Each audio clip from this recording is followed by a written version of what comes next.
കർത്താവ് അവതരിച്ചപ്പോൾ, കർത്താവ് ഈ ഭൂമിയിലേക്ക് മനുഷ്യനായി അവതരിച്ചപ്പോൾ വ്യക്തമായിരിക്കുന്ന ഒരു പ്ലാൻ ഉണ്ടായി. വ്യക്തമായൊരു പ്ലാൻ എന്തായിരുന്നറിയാമോ?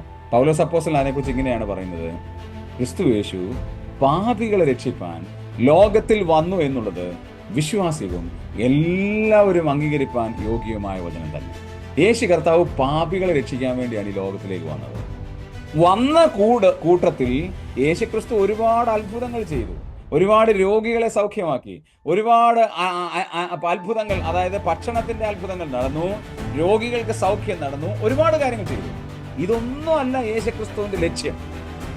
പ്രൈമറി ലക്ഷ്യം എന്ന് പറയുന്നത് മനുഷ്യനെ അവരുടെ പാപങ്ങളിൽ നിന്ന് രക്ഷിപ്പാനിരിക്കൊണ്ട് നീ അവന് യേശു എന്ന് പേരിടണം എന്ന് മത്തായി 1:21 വായിക്കുന്നത് പോലെ കൃത്യമായൊരു ടാർഗറ്റ് ഉണ്ടായിരുന്നു. കർത്താവ് പറയാണ്, അവതരിച്ചപ്പോൾ ആ അവതാര